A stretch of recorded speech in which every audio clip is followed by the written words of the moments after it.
¡Epa! ¡Tequila! ¡Tequila! ¡Tequila como manica! ¡Épale! Buenas tardes, Bucarest, Romania, jefuit.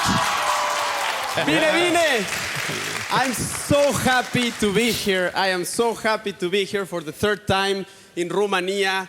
You know what? I almost feel Romanian, and I now define myself as Romexican. The Romexicano.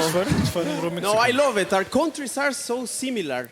You know, even Mexico used to be part of the European Union. This was like 500 years ago, against our will, you know. Then we got the independence. If you check history books, it says Brexico. You can read that.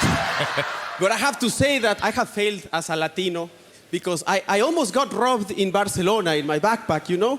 I was just chilling, and then a woman started yelling, ¿Qué haces, cabrón? And I turned around, and a guy was running, and my backpack was open. And then she said, be careful, cuidado.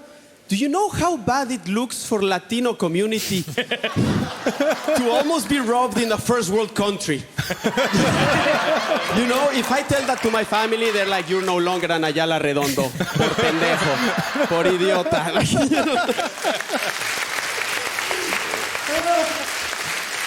Thank you. I swear, if I went to the Mexican embassy to renew my Mexican passport, Señor Ayala, so you were almost robbed in a first world country. We're sorry, you're no longer a Mexican.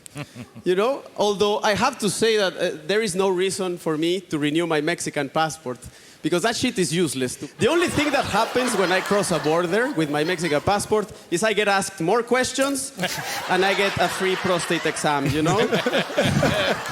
They start checking if I have drugs. It's like, okay, Mr. Ayala, no and you have a healthy prostate. Welcome to the United States. The only use that I have found for the Mexican passport is that it is waterproof. That's the only thing that it works for. You can use it to go surfing. You can use it to go fishing. We went fishing with Amadea. That crazy son of a fish took us fishing. And I have to say that it was my first time fishing. And it felt like the first time I had sex as well. So much expectation, so much preparation, and then nobody came.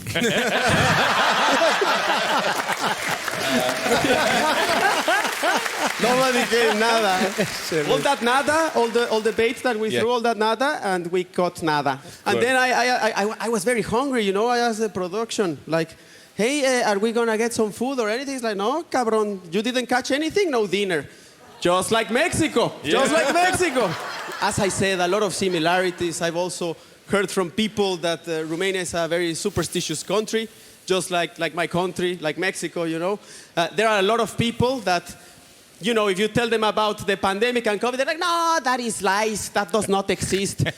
But they enter an old house and they go like, I can feel the spirits. El diablo has been here, you know. And I have to say that part of my childhood, my dad used to channel spirits. He was a medium. I'm an extra small for some reason.